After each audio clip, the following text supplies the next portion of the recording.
நம்ம வந்து லெமன் சாதம் கிண்ட போகிறோம். கொஞ்சம் கடலைப்பருப்பு போட்டுக்கிறோம்.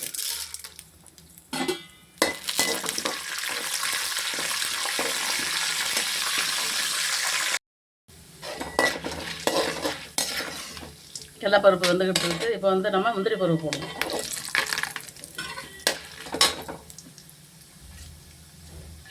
இப்போ 2 வத்தலை எடுத்து வச்சுருக்கோம், அதை போட்டுக்கிறோம். கருவேப்பிலை வச்சுருக்கோம், அதையும். இப்போ நம்ம வந்து அடுப்பை ஆஃப் பண்ணுவோம். ஏன்னா பருப்பு கறியணும். பெருங்காயம் போட்டுக்கணும்.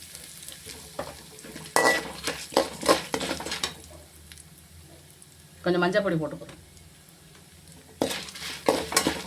இந்த சூட்லேயே நல்லா முந்திரி பருப்பு கடலைப்பருப்புலாம் வெந்துடும்.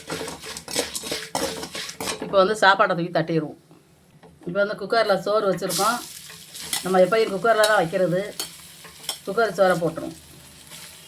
இந்த சோறுக்கு வந்து ஒரு 2 எலுமிச்சம்பழம் போட்டால் சரியாகும். சின்ன பழம்னா, பெருசுன்னா 1.5 பழம் போட்டால் சரியாகும்.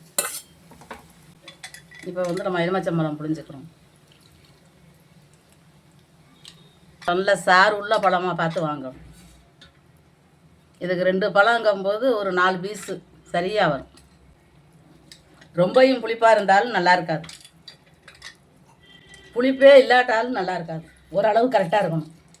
இப்போ இதை வந்து நம்ம ஒன்று போல பிரட்டி விடணும். எலுமிச்சம்பழம் சாதத்துக்கு சோறு வந்து புழு நல்லா பொழுன்னு இருக்கணும். ஏன்னா கெட்டியாக இருந்துச்சுன்னா நல்லா இருக்காது.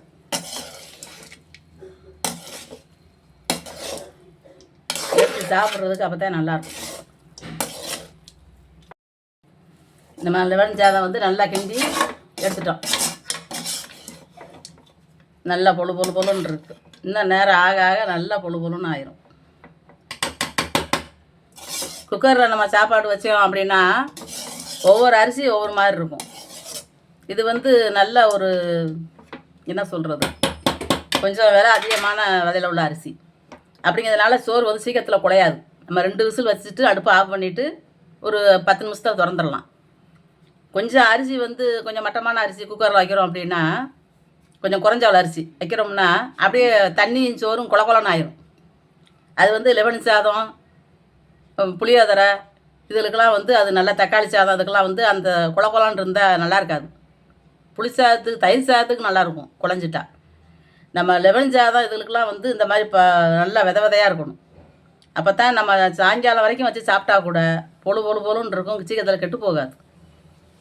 பிள்ளைகளுக்கு ஸ்கூலுக்கு ஆஃபீஸுக்கெல்லாம் கொடுத்து விட்றதுக்கு இந்த மாதிரி பொழுன்னு இருந்தால் தான் நல்லாயிருக்கும். நம்ம வந்து முந்திரி பருப்புலாம் போட்டு வைக்கிறது இன்னும் டேஸ்ட்டாக இருக்கும். ஒரு என்ன சொல்கிறதுன்னு தெரியல. நம்ம கடலைப்பருப்பு முந்திரி பருப்பு இதெல்லாம் போடும்போது எடுத்து சாப்பிட்றதுக்கு நல்லாயிருக்கும். தொட்டுக்கிறதுக்கு உருளைக்கிழங்கு நல்லாயிருக்கும். முட்டை கிரேவி வச்சாலும் நல்லாயிருக்கும். இந்த மாதிரி நீங்களும் செஞ்சு சாப்பிட்டு பாருங்கள். இந்த வீடியோ பிடிச்சிருந்துச்சுன்னா லைக் பண்ணுங்கள், ஷேர் பண்ணுங்கள், சப்ஸ்கிரைப் பண்ணுங்கள், பக்கத்தில் இருக்கிற பெல் பட்டனை அமைக்கி விட்ருங்க.